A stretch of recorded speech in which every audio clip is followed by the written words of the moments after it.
Reflections on Hockey Night in Canada, which will be put into storage, that name, this coming season. It's Millard and Shannon, 100% hockey. John.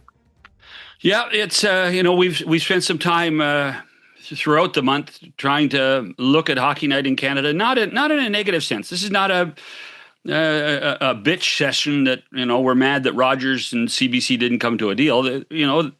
This was a show, Darren, that had the same time slot for 72 years.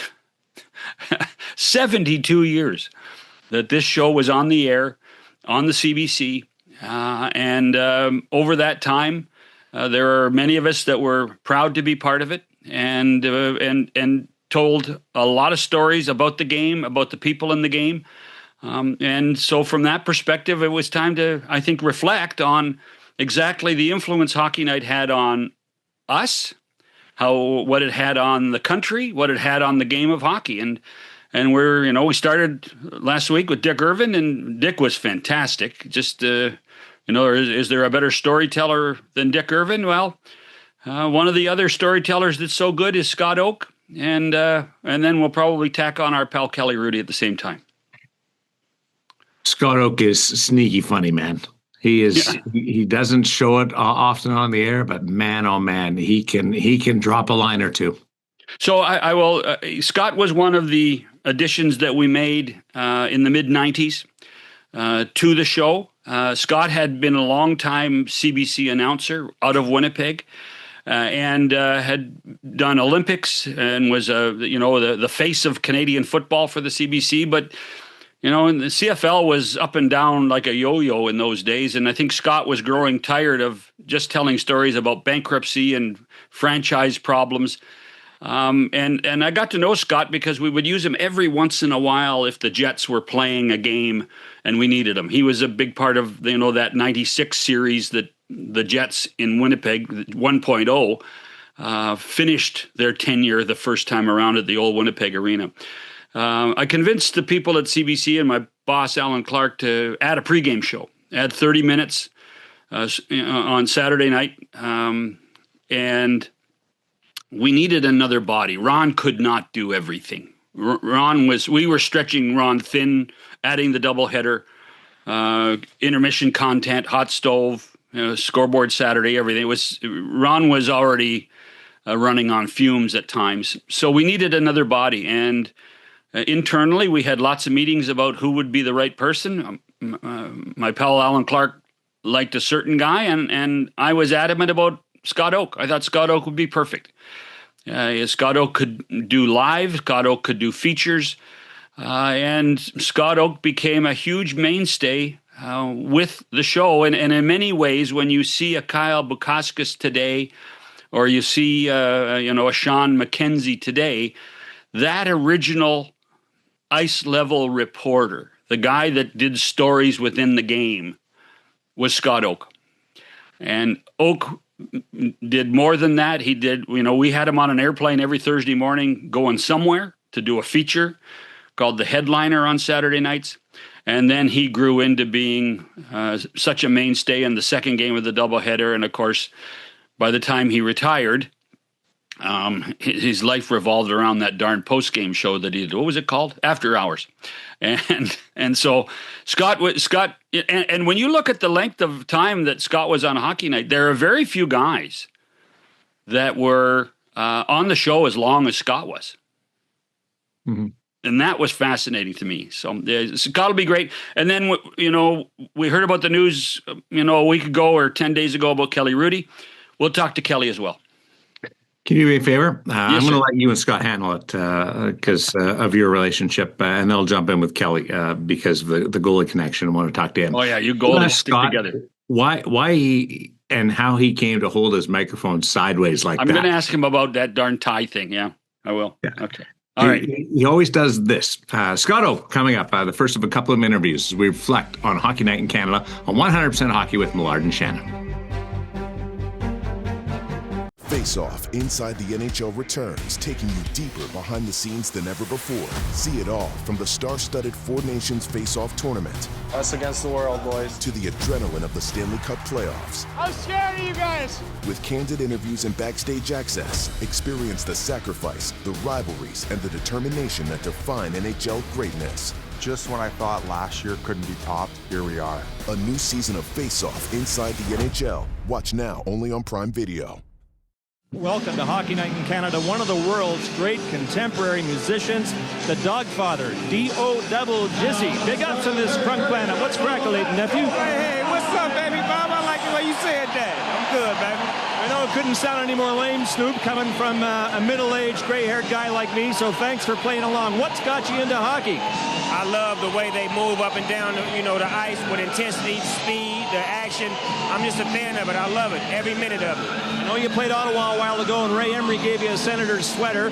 Did you think about wearing it today? He's been playing great, by the way. He's been playing great, but I couldn't wear it here tonight. I'd be barbecued if I wore that jersey in Anaheim. But I'm supporting him and the whole, National Hockey League, Stanley Cup. I'm happy to be here. I'm happy that it's in the city of Anaheim, which is 10 minutes from my house. It's a beautiful thing. I know you fund your kids' football league. In fact, you got 3,000 kids in it, right? Yes, sir. 3,000 kids in the Snoop Youth Football League. I might have to make my own hockey league. And hitting's big in football, and it's big in this game as well. Is that part of the attraction for you? Yes, sir. I love the intensity with the hitting and bouncing up off of the fiberglass walls. I just love the action. It's this fast-paced. It's what sports is all about, up and down. Snoop, I told you a moment ago that Bob Cole is a legendary hockey broadcaster in Canada, so if you'd be so kind for us at Hockey Night in Canada to throw to Bob for the third period. Well, shizzle dizzle, it's the big Snoopy D.O. Jizzle. I'm going to shoot it back to my main man, Bob Cole. Take it away, would you please? Welcome back to 100% Hockey. That might have been Scott Oake's most influential interview ever. In 2007 at the Stanley Cup Final with the one and only Snoop Dogg. Scott, would I be correct in suggesting that maybe more people have talked to you about the Snoop Dogg interview than any other interview you've done on Hockey Night in Canada? You are dead on, John. I've always said that the two things that got the most attention in my career, and I think I've said this to you before, was the Snoop Dogg interview in 2007 and my retirement.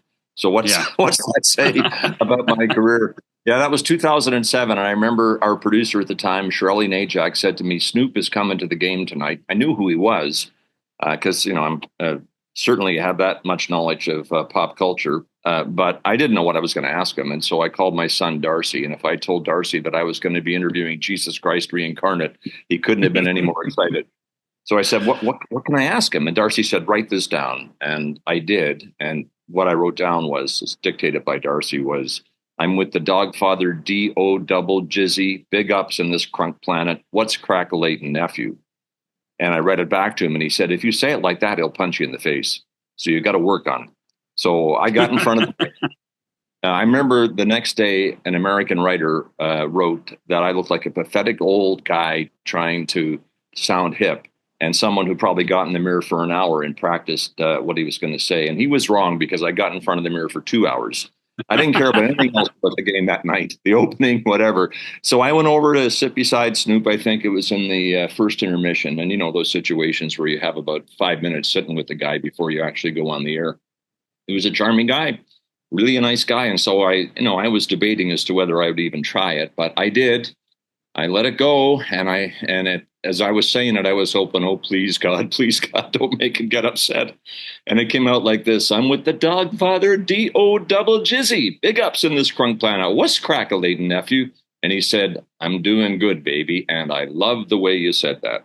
And in my head, I said, thank you, Jesus, thank you, Jesus. And it worked out. Anyway, you're right. That's got more views on YouTube, I think, than anything else I've done. All right. So you're a young guy growing up in Newfoundland, and all over the country at times. First, yeah. What did Hockey Night in Canada mean to you long before you worked on it?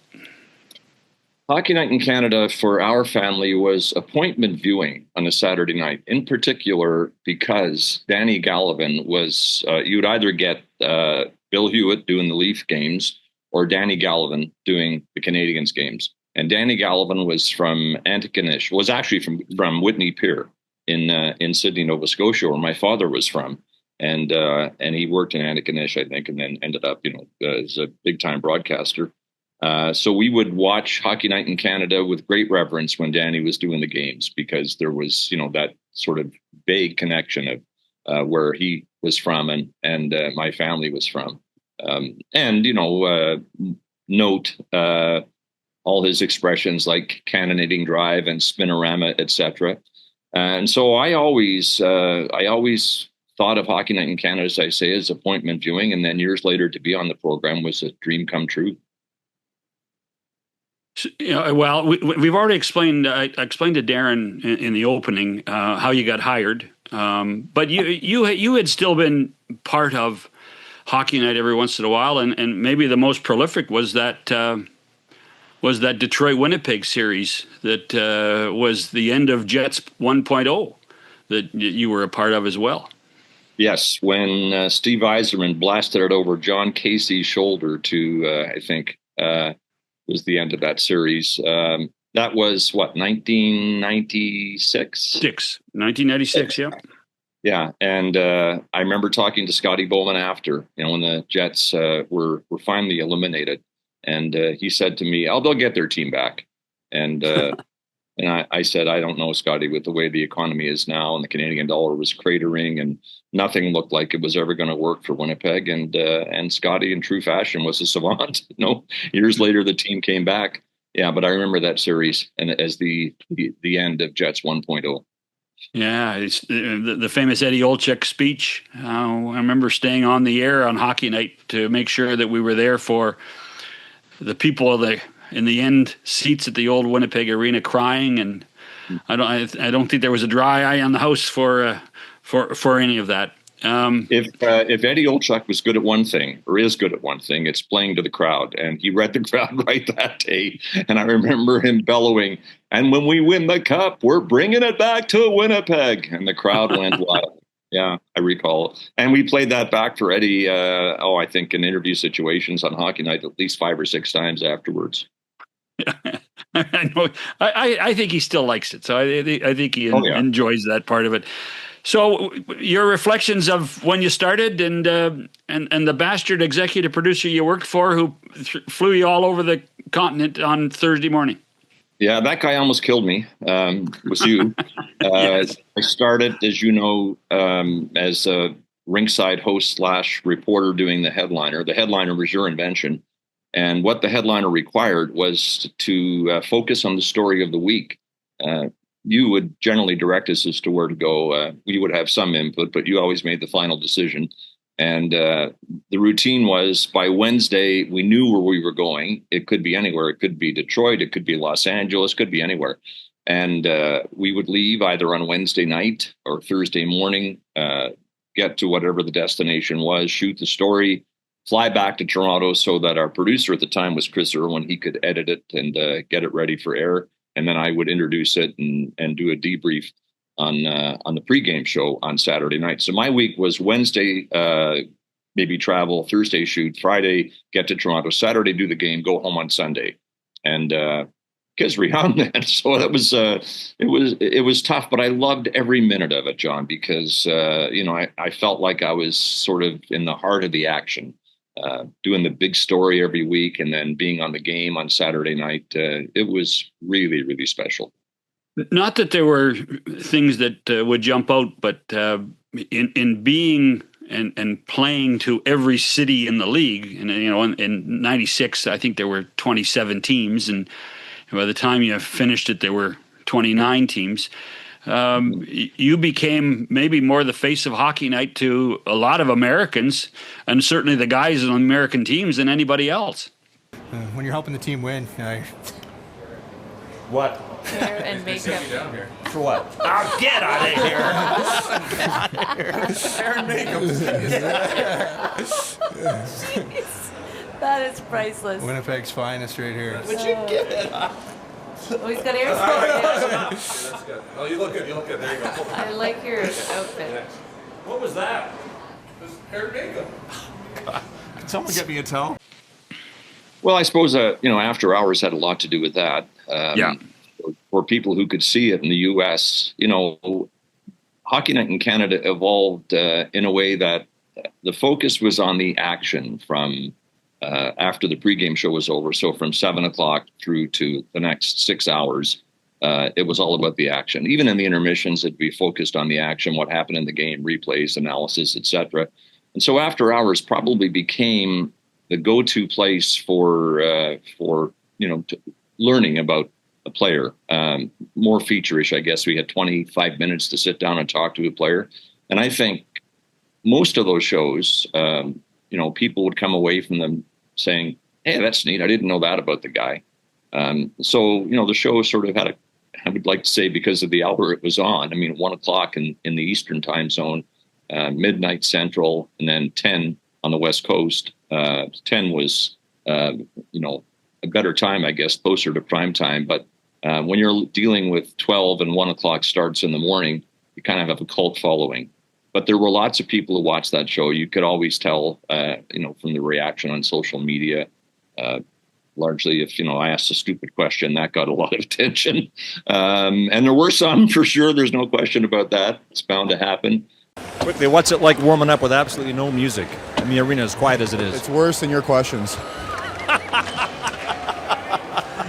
Yes, as usual, Kevin Bieksa nails it. But that show, I think, was kind of became, I guess, my signature as Hockey Night in Canada evolved.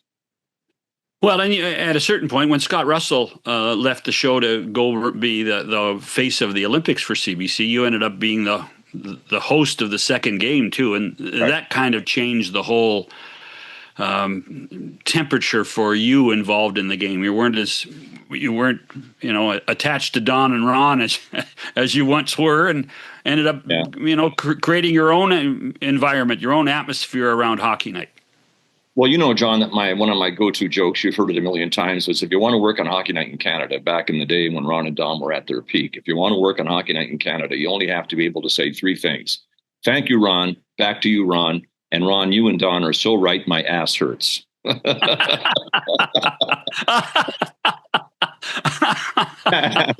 And I got away from that. You're right. When Scott Russell left to work on amateur sport, and so Kelly and I, because that was at a time when the early game was over, Ron threw to us out west, and then we took it the rest of the way. So Kelly and I would do the opening.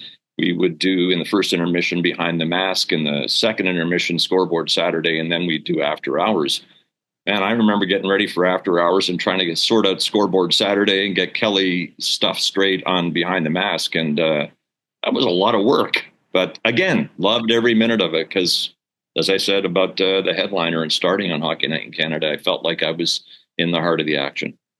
So 10 days ago, August the 5th, Kelly announces that he's no longer with the show. I don't want to put you on the spot, but, you've left. Kelly's left.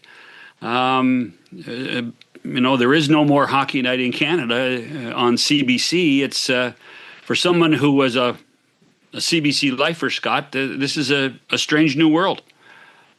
It certainly is. I said the other day at a reception I attended, and I had to speak. I said, I never thought when they canceled Coach's Corner, that was bad enough. And then they canceled Hockey Night in Canada. And then I retired.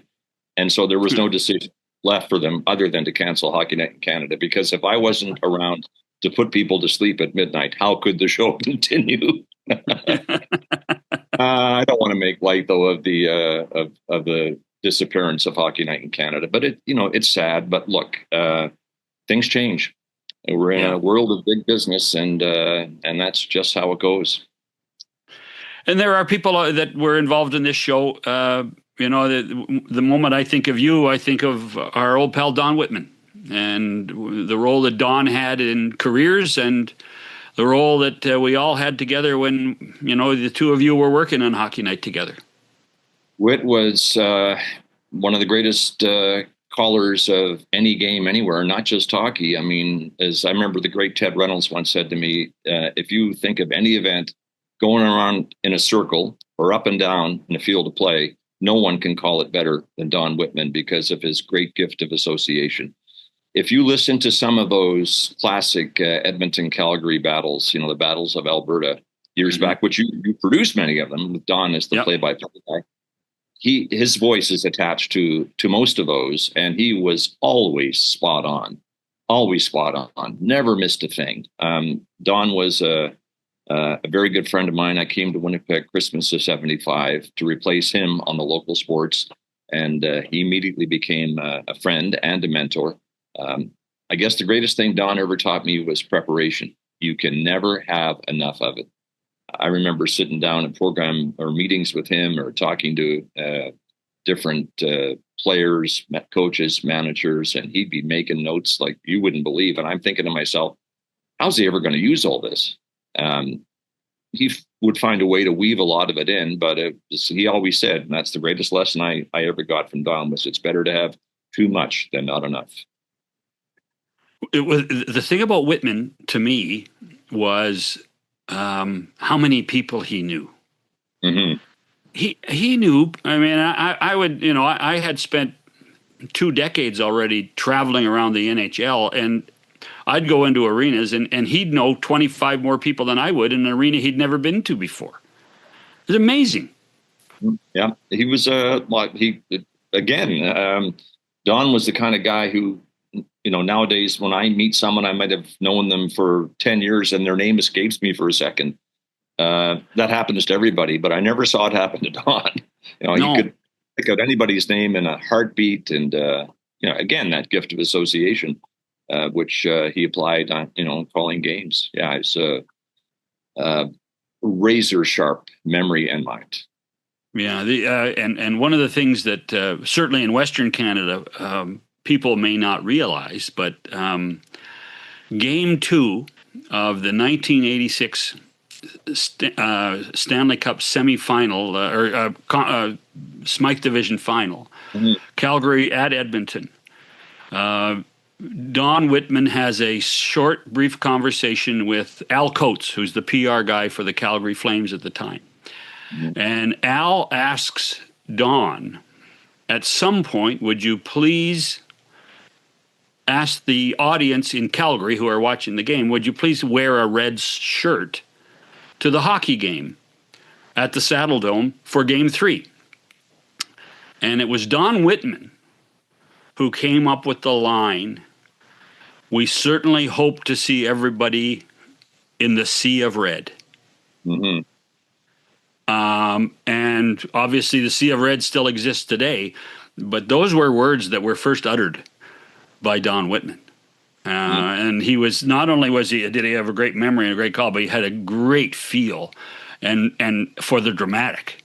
He really was tremendous at that, and a great sense of humor. He knew how to play tricks on all of us all the time, Scotty. He really did. Great practical joker and the master of the numbers game, which we would play at production meetings. I think people were barely listening to what we were going to do on the show until we got to the numbers game. Then everybody's paying rapt attention. If you lost the numbers game, you had to pay $10. And then Don was the administrator, and he would take the pot of money. It could be anywhere from $50 to $100, and go buy 649 tickets. We never won a friggin' thing. Although he moved into a fabulous mansion out in Headingley. So, well, just before we let you go, is there something? I mean, you've talked about after hours, but is there overall something or a particular night that jumps out at you at hockey night? Any one of the nights where I interviewed players and their families on the ice after the cup was secured, you could pick any one of them. It's always I always thought a celebration of the game, and in a lot of ways a celebration of Canadiana. But I do remember, I think one of my first hosting jobs on hockey night, Brian Burke was the assistant general manager of the Vancouver Canucks, and I was doing the game in Winnipeg. That's when I wasn't working full time for the show, but I would get to host a game on occasion. And Brian appeared, I think, in the opening with me. And he was a young guy, and he wrote me a letter after saying it was a pleasure to talk to me and how professional I was. And I still have that letter somewhere. I remember it because I ran across it a while ago. And he was thrilled to be on hockey night with me. That was the tone of the letter. I can't count the number of times over the years later that he wanted to kill me. So, so things changed. But I remember that as one of my first appearances. And I also remember hosting a game at the Montreal Forum with Dick Irvin in the studio, coming back from commercial after the opening, before we got to the anthem, because there was a ceremony on the ice, I think. Always took the anthems in Montreal, but there was a ceremony that I think we needed to cover. And I was thrilled to be sitting there working with Dick, and we had a piece of video that we had to voice over, and I screwed it up beyond repair. And he just sort of tapped me on the hand and took over and saved the whole thing and made it sound like that was the way it was supposed to go. And I've never forgotten that. I know you've had Dick on this program and the series of shows as well. So yeah, but one particular memory, or any one of those, pick them. Yeah, it just was an honor to be on the show. You know, one thing I think of, John, is when you ever had to call somebody for an interview or an update or something, and if you said, this is Scott Oake from Hockey Night in Canada. Just being able to say that to me was a big thrill, and remains so right to the end. If you said Hockey Night in Canada, you didn't have to go. No one was going to go, what? From what? Everybody knew it because of the tradition and the institution. And it was, as I said, on the night that I finished my career, last after hours, it was a blast, a complete blast. It was indeed. And the one thing that's come through in talking to everybody is that everybody will always say it's the best job they ever had. So, absolutely, yeah. Thanks for this, Scott. Thank you, John. Thanks for everything. Scott Oake. Darren's back. We'll talk to Kelly Hrudey, reflecting on Hockey Night in Canada on this edition of 100% Hockey. Let's wrap up tonight with an announcement. I had hoped to go out quietly, but that ship has sailed. So here is the announcement.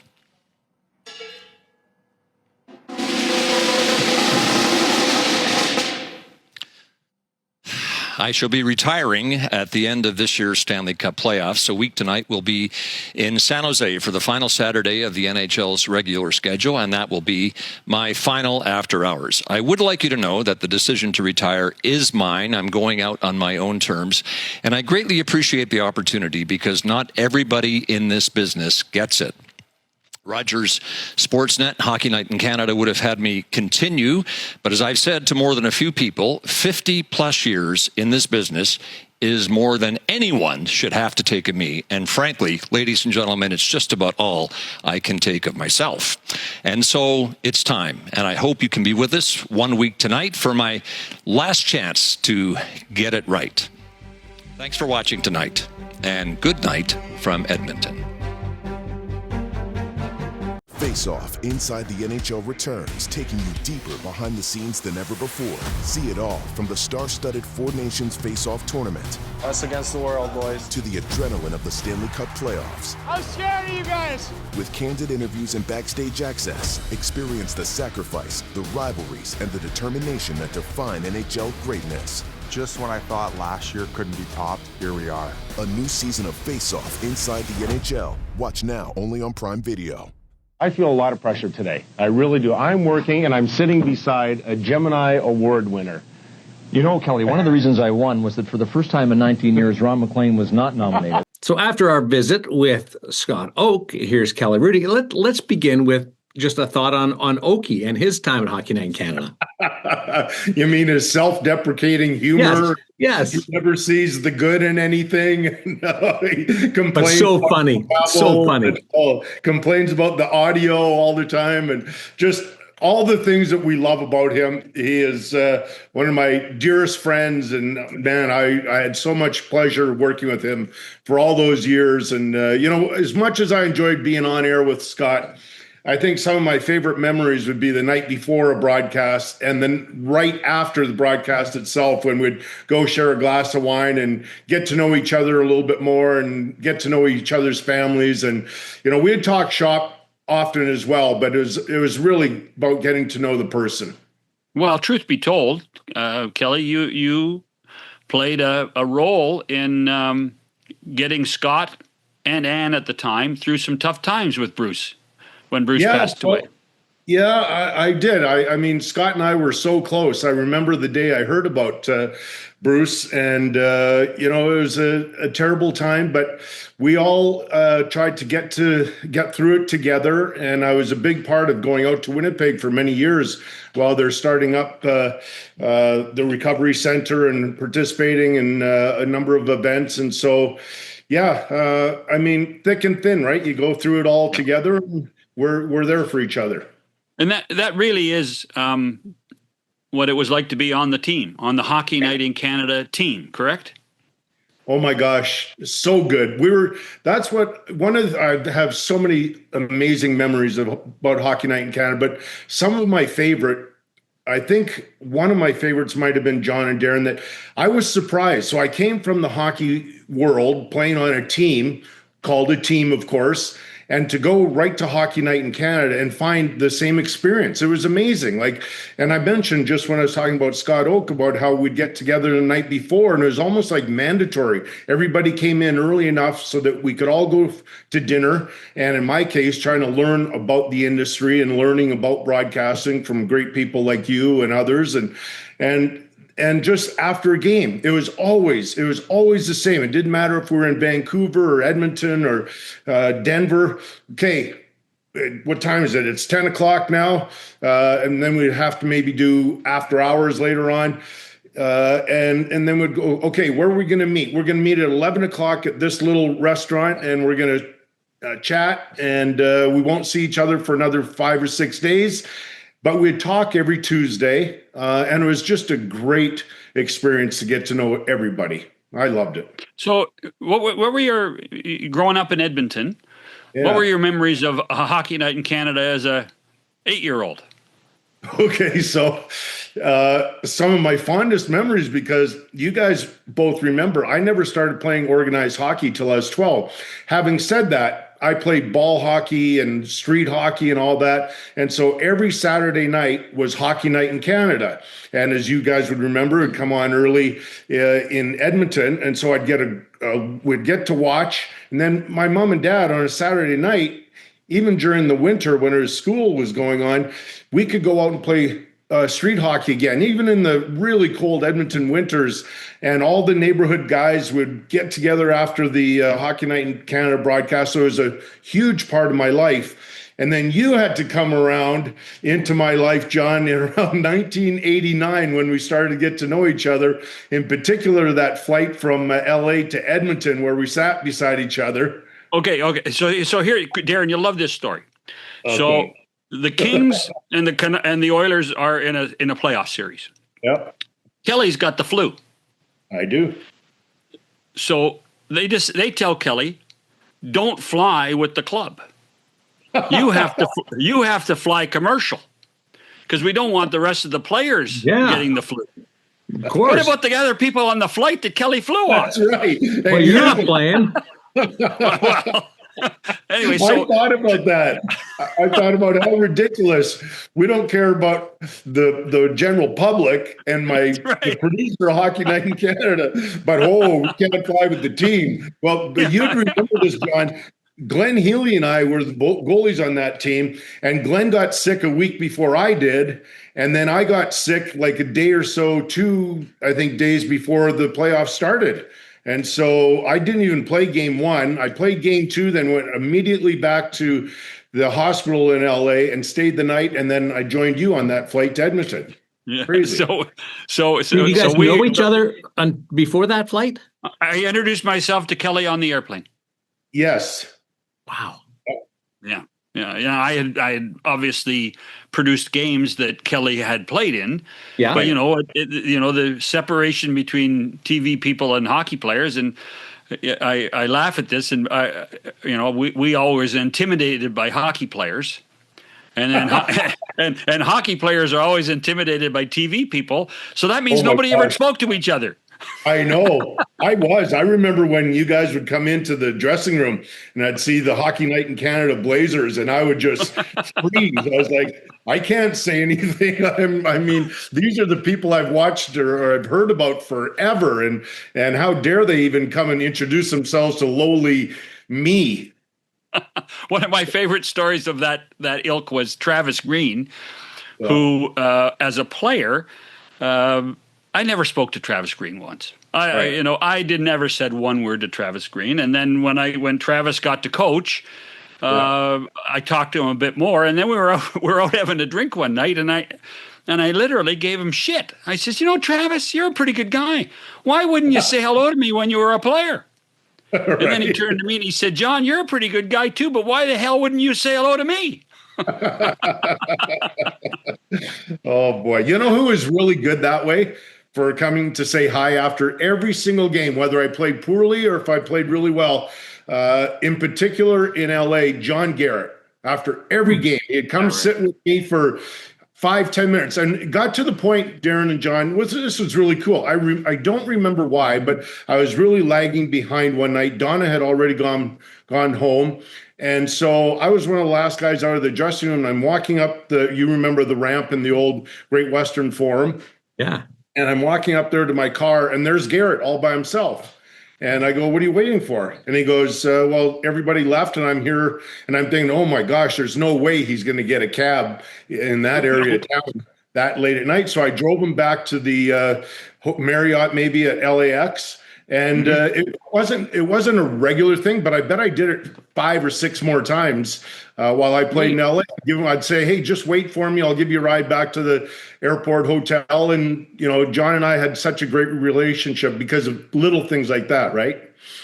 Oh, that's fantastic. Okay, the flight, I want more on the flight and how that influenced the relationship, but also just picking up on the John Garrett situation.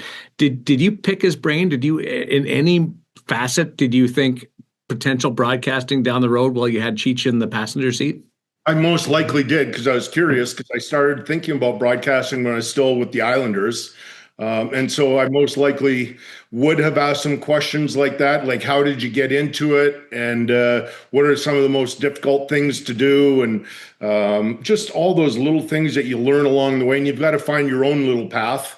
But definitely for Garrett, he was a big influence. And listen, when it all sort of went different for me for my last 2 years at CBC, and I was no longer doing studio stuff, I was doing color, it was Garrett that got me through it, because he was helping me. Even though, John, early on in my broadcasting career, you had me doing both. I was doing some special, I remember Sunday or Monday night games, maybe even the odd Thursday.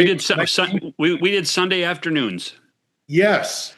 And so I'd get to that city too, and I'd do those. I believe there's a couple Thursdays in there too, John, a special game that I had to do. And anyways, I did 30 games as a color analyst, and I kept all my notes from those. And surprisingly, when I had sort of got a change of my life, my work sort of schedule in 2012 for 2 seasons, I had to go back and find those notes. And I went through it again, and I called Garrett and I asked him some things about how to do it again. And what do you sort of, how do you get through a broadcast? Because it's so different than doing studio work, right? Mm-hmm. Yeah. Well, so Kelly and I created this relationship, and I was actually at a time on the plane. And when would you have connected after that? Well, first of all, there was instant chemistry. Yes. It was instant chemistry. Yeah. And the flight was 3.5 hours. We never stopped talking. Never stopped talking. I mean, I'm sure we drove the rest of the plane nuts. You're those 2 guys that never shut up. That's right. So, and I was actually the following few years, I was doing a ton of games in Los Angeles. Yeah. So every time I went to LA, I made sure, whether it was go to practice or go to the morning skate, I spent some time with Kelly, and then after a game, there every once in a while it was Kelly and Donna. We became friends. Yes. With little to do with a broadcasting career. So fast forward now to the mid-90s, when I returned to Hockey Night in Canada. And we're about to launch a playoff studio show. Never done, Hockey Night in Canada's never had a studio show until 1996, I think. 1996. Five. 95? Okay. The years run together. So 1995.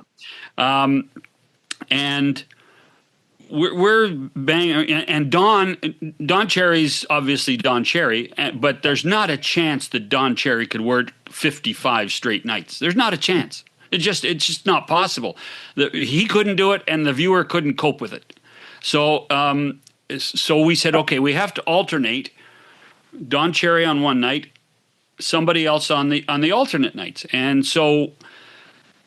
Kelly's name was at the top of my list, and Ron MacLean and I talked a lot in those days, and Kelly was on Ron's list too, and so it just made sense to find a way to get Kelly involved in the show from a pure perspective of we had a relationship and there was ease of conversation, and I was confident it would work. It would work, and quite frankly, it did work. It worked well, and I mean to the point where, I'm not on the show still, but Kelly is. So that's how well it worked. But Kelly was still playing. Hrudey, you were still playing.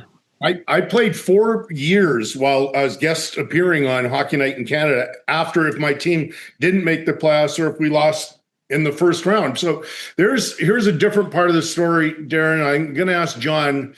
I'm going to test his memory just a little bit because this was kind of shared with me at some point along the way. I don't know if it was that same year, John, 94, 95, or the previous season, but you and I think Ron told me the same story that the LA Kings were in Minnesota for a game.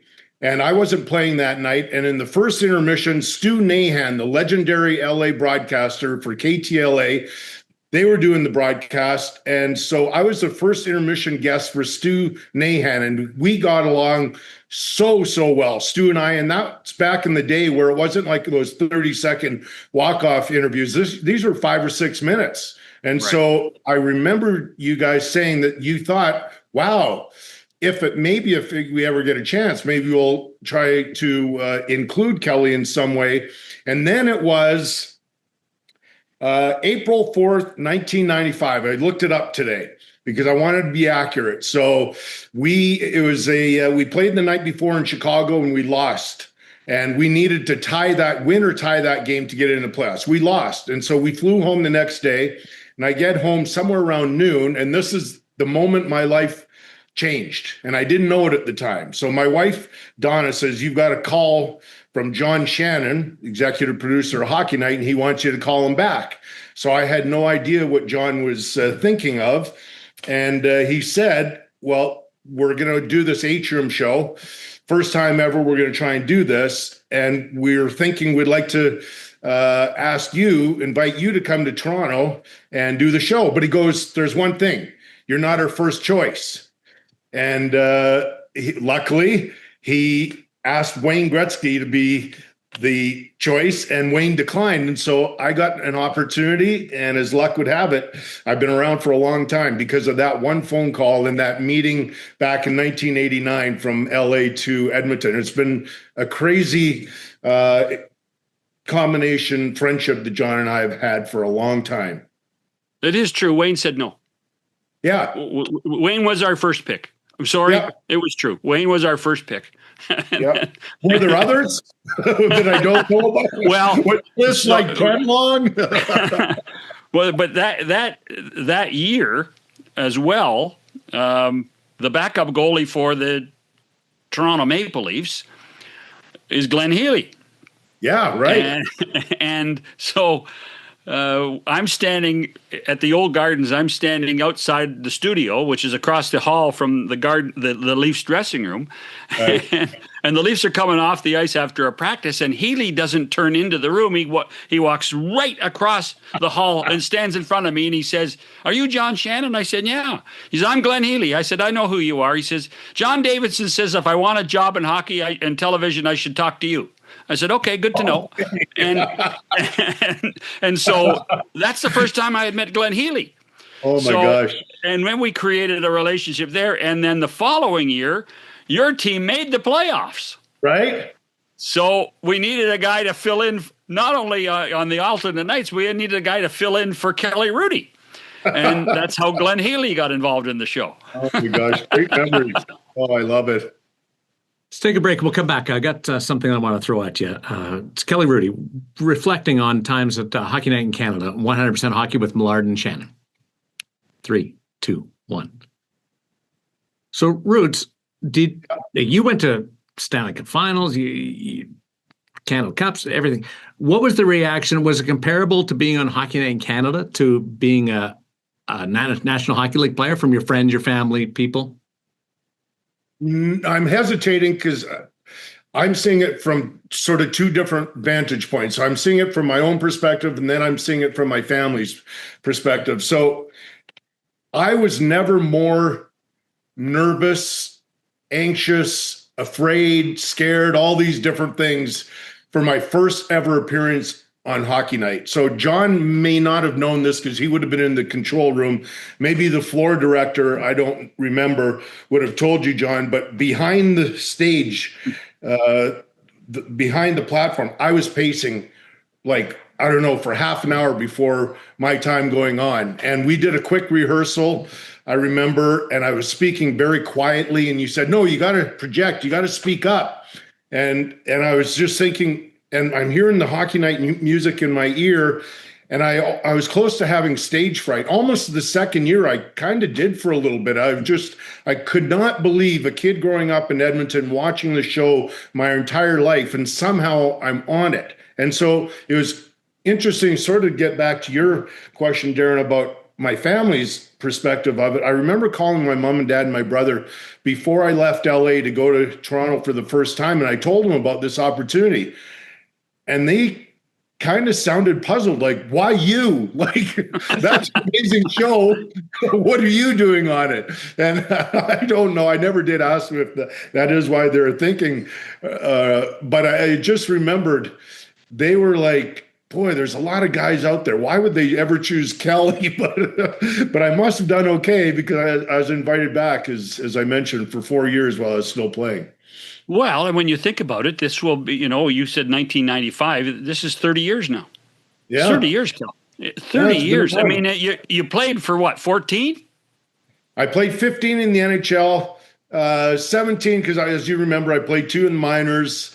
I played 1 year still. I went back to junior, but it's been a run, John and Darren. Listen, I got drafted in 1980. I got my first ever paycheck from the New York Islanders in September of 1980. So we've had a run here. Don and I are pretty darn fortunate.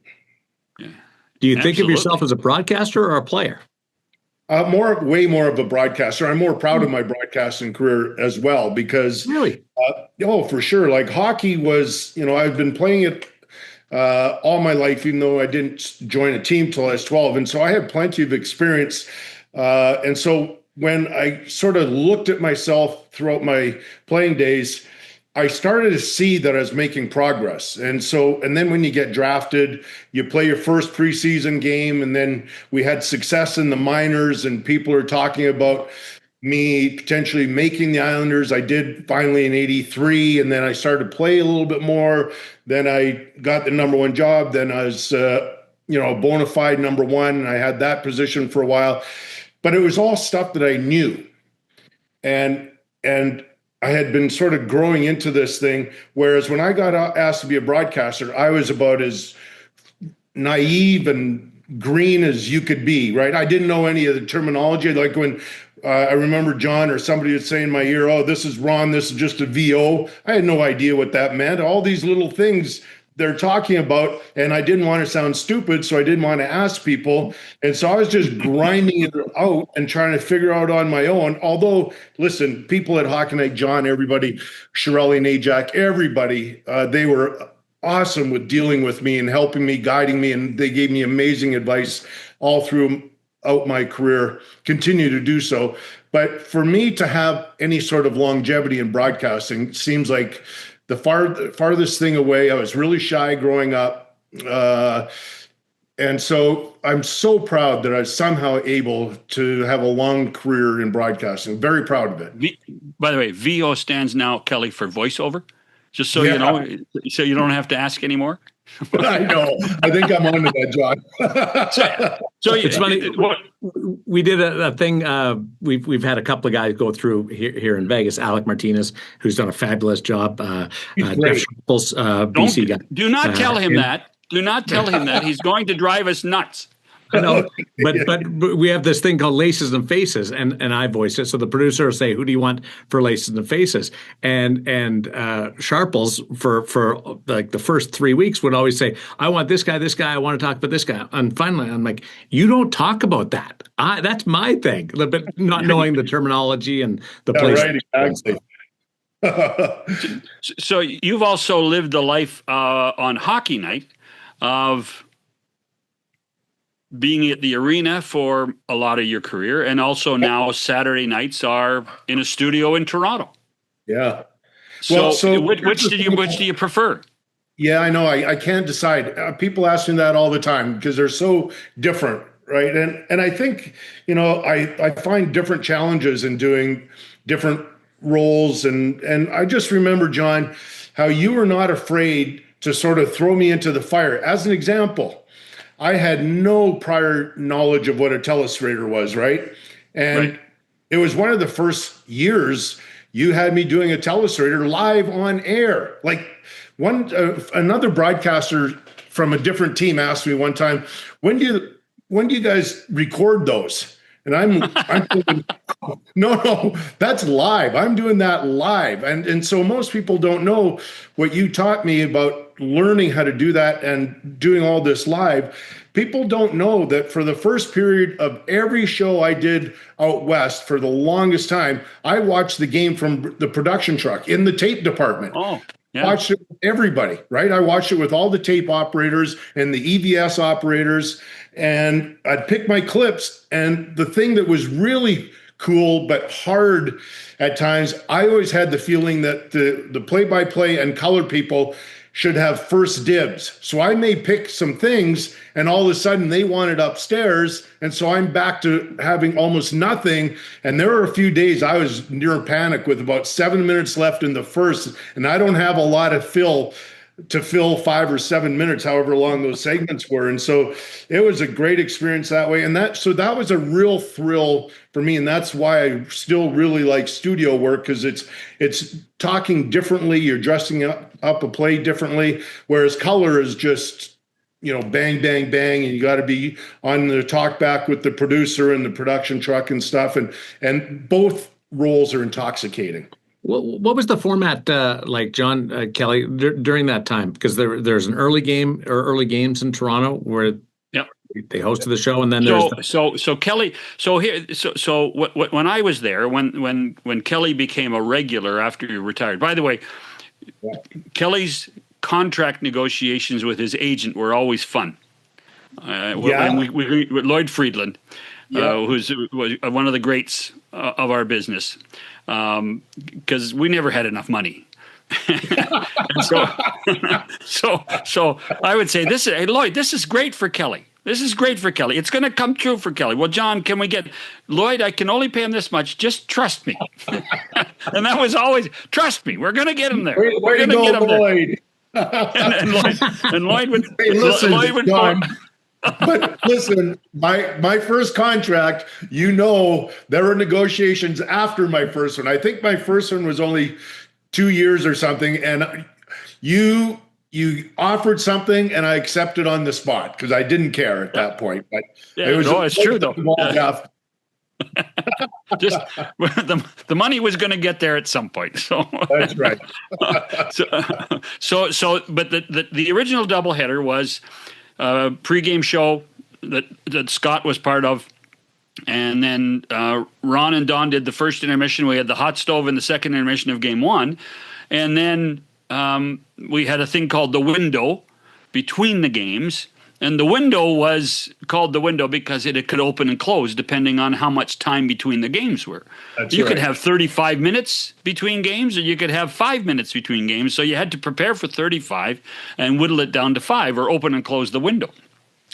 And then Kelly was part of our Western crew with Cuthbert or Wittman or Steve Armitage. Greg Millen was Steve Armitage. Greg Millen was part of that as well. And Russell. Kelly was behind the mask. was the first intermission of Game 2, and that was Kelly owned. That was what Kelly was, and it was our version of the second game of the doubleheader, like Coach's Corner in the first game. That's what it was.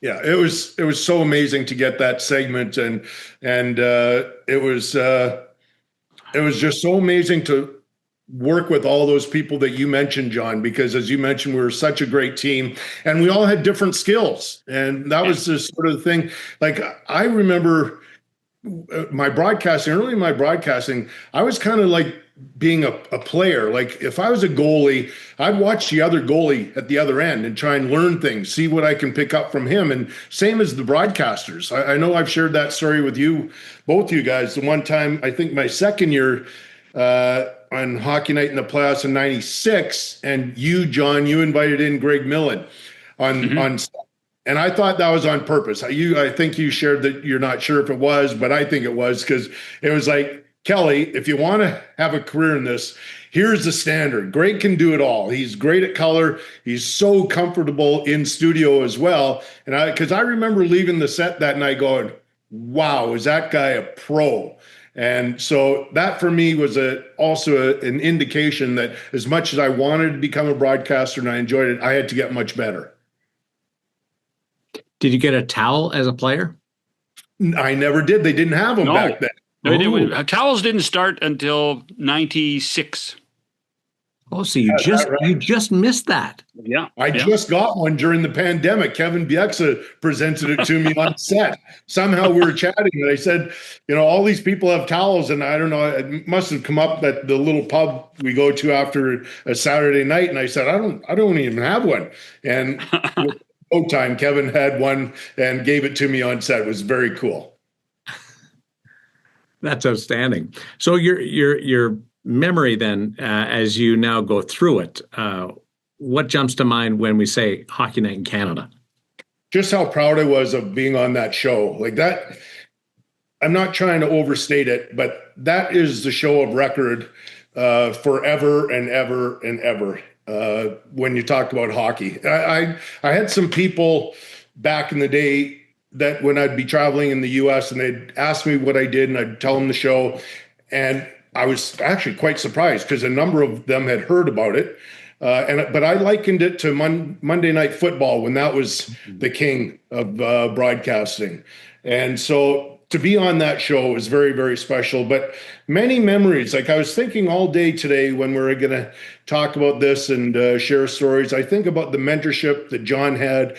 Things like early on in my career, I was doing a color game out of Edmonton. And at some point in the game, a player on one of the teams lost an edge and went crashing into the boards.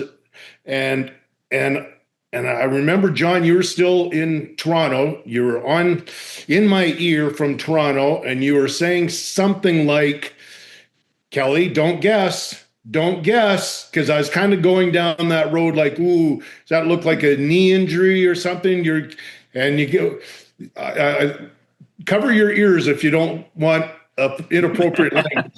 John, you said this exactly to me. Don't guess, you're not a fucking doctor.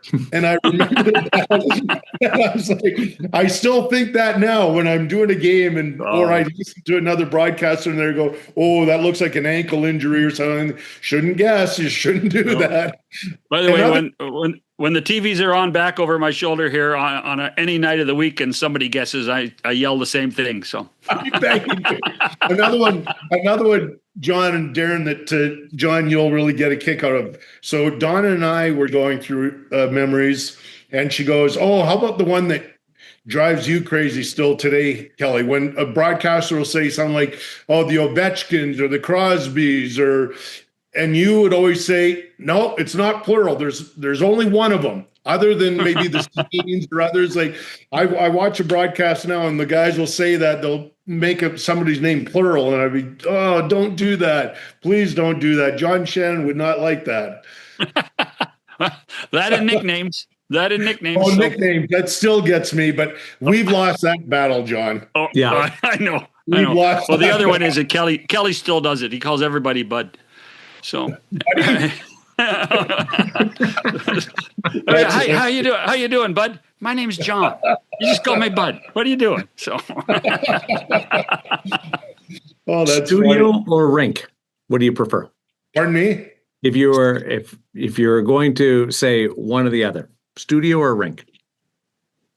I prefer studio, but I gain more satisfaction. I get more satisfaction if I think I've done a really good job at the rink doing color, because it doesn't come as naturally for me, I don't think. I have to really put my thinking cap on all night long. It's an exhausting experience. A regular season game is, as you guys know, 2.5 to 3 hours, and you feel like you've got to be on every second, right? You've got to grab everything. You've got to be talking to the truck all the time. You've got to watch the play. You've got to think about how you might, say the breakdown, the replay, or you might have, rapid fire, like 5 replays that you're going to show quickly. So if I'm really on, and I after a game, I'll get on the bus with the team after, and I'll feel really great. Or I'll get my pickup at the Saddle Dome, and I'll drive home, and I'll go, man, that's exhilarating. How did you handle something in your ear, Roots? Oh, yeah. What's that about something talking in my ear? Yeah. It's a skill you have to learn.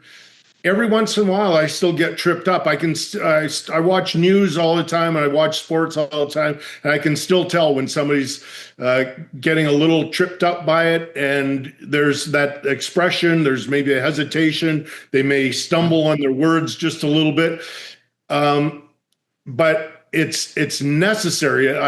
I find it something that I couldn't do a broadcast unless somebody's talking in my ear, because I love time counts. I love information. I may even remind a producer at some point when I'm supposed to be speaking about something, hey, if I don't mention this, tell me in my ear, because we all write notes and everything, but maybe something just came up quickly, and I do not mind if somebody's talking in my ear when I'm trying to speak myself. Are there any specific nights over your time at Hockey Night, an event in the game or something in the broadcast that you go, wow, and you remember and say, that's the coolest thing I've done in a while? Okay, so John, you hired me full-time in 98, and I was looking at notes in my office today, and Mario Lemieux came back in December of 2000. Right. And we were in Toronto on a Saturday, and I think in December of 2000, Bob Cole did the game in Pittsburgh. That's right. And Ron and I flew from Toronto. I was supposed to go home, and Ron and I flew from Toronto to Pittsburgh to do the game as well. I don't know if it was just on Sunday or the Monday. I don't know if we had a day in between. I don't think we did. And that was, I saved the game sheet from that. It's still in my office. And I have the production sheet, the cover page of the production sheet, the notes that we had. So it was just things like that will really stand out, because you never expect to be included in things like that. Like they were bigger, like it could have been Ron and Don that were sent. It could have been other people, right? And so I recognized that at the time. And so for me, for you to include me in things like that, other events that really stand out to me. Of course, my first Olympics in Salt Lake City. John, you were working for NBC at the time, and we'd get together, I think 2 or 3 times in Salt Lake after shows and have a couple drinks and talk about our experiences there. And boy, lots of drinking in hockey. There's lots of drinking in hockey. Telling stories. And I remember not knowing this as about a broadcaster, not knowing how hard the Olympics are. Like I've done 3 Olympics. I've never worked longer hours in my life. Yeah. Right. Yeah. Yeah. Those 3 games a day, and you're like just rolling through it. Yeah. Oh yeah. Well, I tell you what, I will tell you right now. There's I have a lot of pride, and this is very personal for me. A lot of pride in a lot of things that I was part of at Hockey Night. And when I can turn my TV set on a Saturday night and see Kelly Hrudey on television, that, my friend, is near the top. I feel that, John, and I thank you all the time. I'm forever indebted. Forever. Well, and we didn't have you on for that. It's just we know you're a good talker, so. Well, I hope I don't think I know I'm not going to talk Scott Oake, but I'm glad you had me on the same show with him because he's such a great friend of mine. Perfect marriage, John and Kelly. Sickness and then to health and Hockey Night in Canada from that original plane ride. Thanks, Rudes. Appreciate it. My pleasure. Thanks for the invite, boys. Back with more on 100% Hockey with Millard and Shannon. Thank God for Kelly Hrudey's new hairdo. I sent a comment last year, and it looked like he had stuck his finger in a light socket. At least now he looks presentable, and I actually listen to what he says instead of focusing. Only because of the haircut? NHL TV is now on DAZN. Hockey lives here. Here we go. Watch every game from every team. The best players in the world. And the coldest plays on ice. Watch up to 4 games at once for the ultimate NHL experience. Sign up now at DAZN. Look, he's still here, Kelly Hrudey. Well, you didn't ask him the biggest. You didn't ask him the most important question. We buried the lead. I wasn't sure that we wanted to go down that path, but there is some news regarding Kelly Hrudey and Hockey Night in Canada. Kelly, you've digested it, the fact that you won't return? That's right. So June 19th, I got the call saying that they weren't going to renew my contract. And, I have to be honest, it happens to everybody. I was wondering at what point when that was going to happen.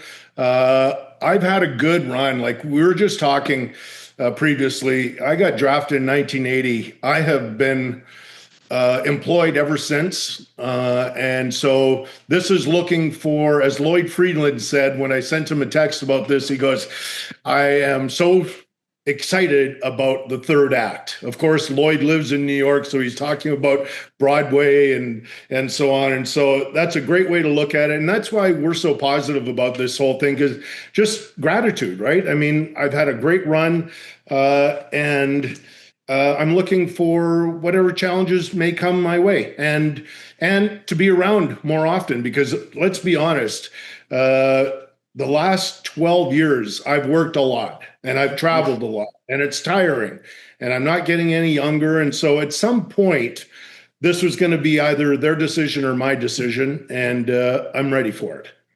So hold on. But it wasn't Donna's decision. And Donna is now being told that you're going to be home more. And I'm not sure that that's a good thing. Isn't that the truth? People like us that travel a lot, sometimes we come home and we don't say anything because, hey, the house is working perfectly. I don't need to mess things up. And so there may be the odd afternoon where she's going to go, why don't you go get groceries on your own or something, just to stay out of my way.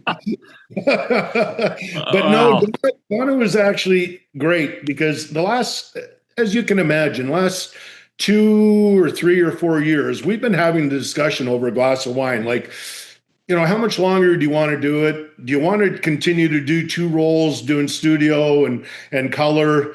And she was, safe to say, she was leaning towards me stepping back or stepping away at some point. So this is, something that we had discussed, and it's not something that caught me by surprise. Well, 17 years as a player and then 30 more as a broadcaster. My math says 47. Yep. 46 or 47. That's a pretty good run, man. That is 46 in total, and that is a good run. That is something that when we're talking about, what makes you proud about stuff like that. Hey, listen, when you're a kid that wanted to be a park warden when you grew up in Edmonton because your parents took you to Jasper and Banff and Lake Louise and all that, and all of a sudden you're playing professional hockey and you're on the biggest hockey show on the planet. That's a good run. Hold on. I have never heard the story about you wanting to be a park warden. I've never heard that story. No. Really? Have you, Darren? Gosh, that's true too, you guys. So my mom and dad, they were the most amazing people. We lost my dad 10 years ago. My mom still comes and visits, and I think I'm going to go get her here in August and bring her back down. But we didn't have a lot of money, but my mom and dad were the nicest parents. And my dad, you guys might be surprised by this, he was so gentle until his last 2 or 3 years when he got pretty sick.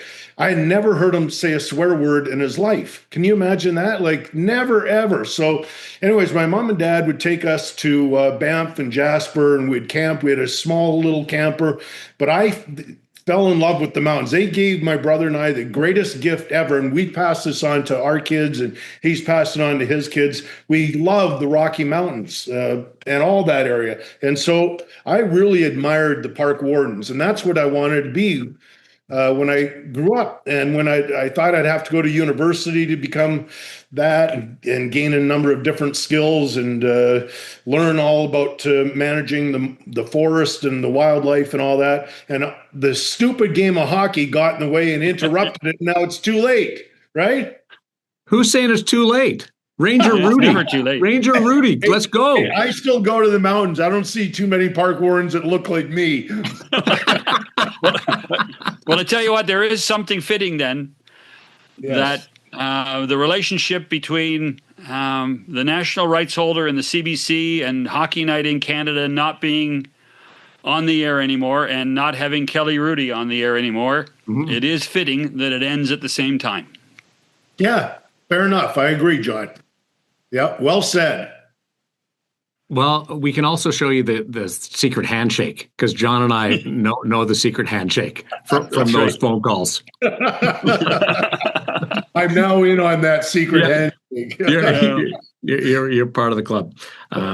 Hey, did it feel different or the same as a player when that chapter closed? Like when you were sorting through that? It really does. It's a great question. Once again, I thought about that this morning when I was on my drive, just how it's the end, and you know it, and you have to accept it, and that's a great chapter to look behind, but now we're looking forward.